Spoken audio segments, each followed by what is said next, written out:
నా పేరు doctor Vikas Pandey, national president consumer right council. Last 6 years నుంచి మన గవర్నమెంట్తో ఫైటింగ్ చేస్తున్నాను ఇల్లీగల్ పార్కింగ్ ఛార్జెస్ గురించి.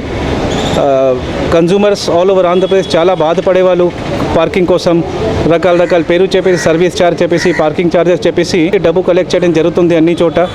బట్ ఈరోజు గవర్నమెంట్ కొద్దిగా ఇందులో స్పందన తీసుకొని 24th March ఒక జియో పాస్ చేయడం జరిగింది, GUMS 44 కి 1st April నుంచి వాళ్ళు ₹1 కూడా వినియోగదారు నుంచి కలెక్ట్ చేయకూడదు.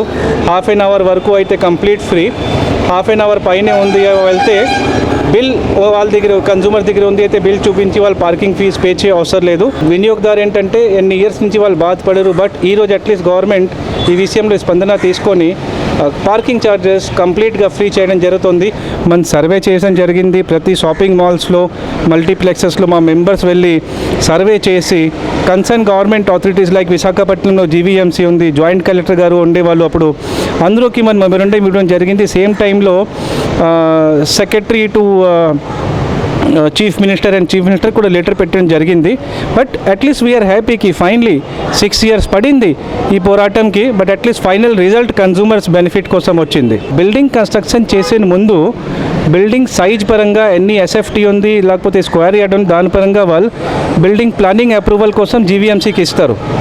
మున్సిపాలిటీ వాళ్ళు ఏం చేస్తారు, పార్కింగ్ ప్లేస్ చూసుకొని అదర్ ప్లేసెస్ చూసుకొని వాళ్ళకి ఆథరైజ్ చేస్తారు బిల్డింగ్ కన్స్ట్రక్షన్ స్టార్ట్ చేయడానికి.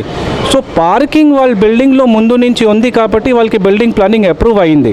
ఆ అప్రూవ్ తీసుకున్న తర్వాత మళ్ళీ అదే పార్కింగ్ వాళ్ళు సేల్ చేయడం అవర్లీ బేసిస్లో అయితే కరెక్ట్ కాదు. అండ్ ఇప్పుడు వాళ్ళు 100% ఇది స్టాప్ చేయాలి. ఈ స్టాప్ చేయలేకపోతే నెంబర్ ఆఫ్ కేసెస్ మా సంస్థ ద్వారా వాళ్ళ మీదలో ఫైల్ చేయడం జరుగుతుంది. 6 years నుంచి మనం పోరాటం చేశాను కాబట్టి జియోలో కూడా మన పేరు గవర్నమెంట్ మెన్షన్ చేసింది. మనం ఏం చేస్తున్నానంటే 1st April నుంచి ఈ జియోకి ఇంప్లిమెంటేషన్ జరుగుతుంది. 1st Aprilకి మా సంస్థ దగ్గర నుంచి, మన సంస్థ తరపు నుంచి ఆల్ ఓవర్ ఆంధ్రప్రదేశ్లో మళ్ళీ సర్వే కండక్ట్ చేస్తాను. మనం ఎన్ని చోట జియో పాటించేస్తున్నారు, వాళ్ళు ఎన్ని చోట వాళ్ళు పాటించట్లేదు, మళ్ళీ ఆ రోజుకి రిపోర్ట్ తయారు చేసి ప్రతి జిల్లాలో జాయింట్ కలెక్టర్ గారికి మనం సబ్మిట్ చేస్తాను.